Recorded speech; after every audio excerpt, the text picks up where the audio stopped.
नमस्कार मंडळी, कशा आहात? मजेत ना? तर आज आपण आपला घेऊन आलो आहोत एपिसोड 4. तर या एपिसोडमध्ये आपण दाखवणार आहोत, की आपल्या स्वराज्याची सुरुवात कशी झाली, आपल्या महाराजांनी हिंदवी स्वराज्य कसे स्थापन केले, कोणत्या किल्ल्यापासून त्यांनी सुरुवात केली जिंकायला आणि आपले मावळे कसे तयार केले, सैन्य तयार कसं केलं, हे आपण या एपिसोड 4मध्ये दाखवणार आहोत. तर चला बघूया पुढे काय आहे. नमस्कार. चला तर मग समजून घेऊया की मराठा स्वराज्याचा जन्म नेमका कसा झाला. कुठल्याही साम्राज्याच्या निर्मितीमागे एक गोष्ट असतेच आणि आपण आज त्याच गोष्टीचा शोध घेणार आहोत. एका छोट्याशा ठिणगीने सुरू झालेल्या एका मोठ्या प्रवासाचा. हा खूप मोठा प्रश्न आहे नाही का? पण खरं सांगायचं तर प्रत्येक साम्राज्याच्या जन्मामागे एक कथा असते, एक विचार असतो आणि एक जबरदस्त रणनीती असते. चला तर मग पाहूया की मराठा स्वराज्याची ही महान कथा नेमकी कशी सुरू झाली.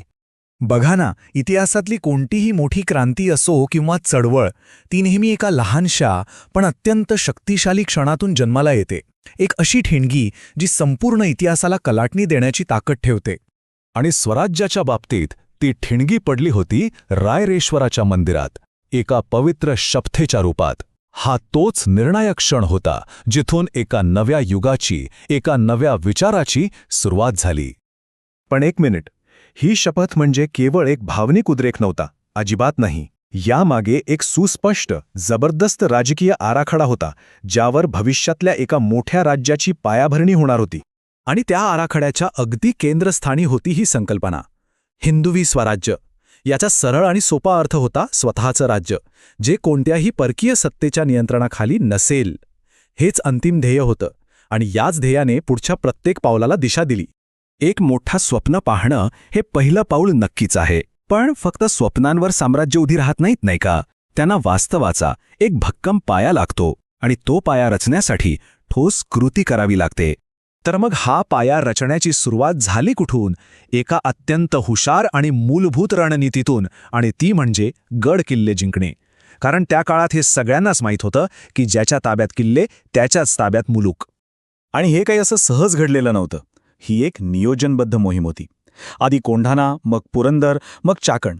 एक एक महत्त्वाचा किल्ला जिंकून स्वराज्याचा पाया अक्षरशः दगडावर दगड रचून मजबूत केला जात होता. प्रत्येक विजयासोबत आत्मविश्वास वाढत होता. ठीक आहे, किल्ले जिंकले, प्रदेश ताब्यात आला. पण पुढे काय?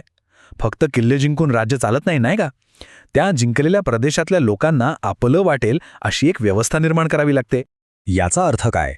तर राज्य कसं चालेल याचे नियम बनवणे, तिथे शांतता आणि सुव्यवस्था निर्माण करणे, आणि सगळ्यात महत्त्वाचं, लोकांना विश्वास वाटेल अशी राज्यकारभाराची एक पद्धत तयार करणे. याशिवाय जिंकलेला प्रदेश कधीच आपला होऊ शकत नाही. आता जरा विचार करा, पाया रचला गेलाय, व्यवस्था उभी राहते, पण या दोन्ही गोष्टींचं रक्षण कोण करणार? बाहेरच्या हल्ल्यांपासून या नव्या स्वराज्याला वाचवणार कोण? गरज होती एका अभेद्य ढालीची.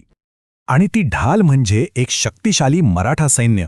हे सैन्य फक्त लढण्यासाठी नव्हतं, तर ते स्वराज्याच्या कल्पनेचं एक जिवंत प्रतीक होतं.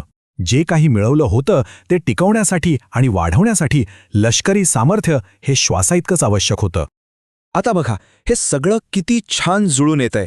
एका बाजूला आहे एक उत्तुंग स्वप्न, रायरेश्वराची शपथ आणि हिंदवी स्वराज्याची कल्पना, आणि दुसऱ्या बाजूला ते स्वप्न जमिनीवर उतरवणारी कठोर मेहनत, म्हणजे किल्ले जिंकणं, प्रशासन उभं करणं आणि सैन्य तयार करणं. स्वप्न आणि वास्तव यांचा इतका प्रभावी संगम क्वचितच पाहायला मिळतो. थोडक्यात सांगायचं झालं तर हेच होते मराठा स्वराज्याचे आधारस्तंभ. एक शपथ जी प्रेरणा होती, किल्ले जो पाया होता, प्रशासन जी व्यवस्था होती, आणि सैन्य जे संरक्षक होतं. या सगळ्यावरच ते महान स्वप्न साकार झालं. तर मग जाता जाता एक प्रश्न, जास्त शक्तिशाली काय आहे? सर्वांना एकत्र आणणारी एक कल्पना की त्या कल्पनेचं रक्षण करणारं सैन्य? या प्रश्नाचं उत्तर कदाचित इतिहासाच्या प्रत्येक पानावर दडलेलं आहे. यावर विचार नक्की करा. तर तुम्हाला हा एपिसोड आवडला असेल, तर प्लीज माझ्या चॅनलला सबस्क्राईब करा, लाईक करा आणि कमेंट करा. तर आपण पुढे एपिसोड 5 लवकरच घेऊन येणार आहोत. तर थँक यू सो मच सपोर्टसाठी.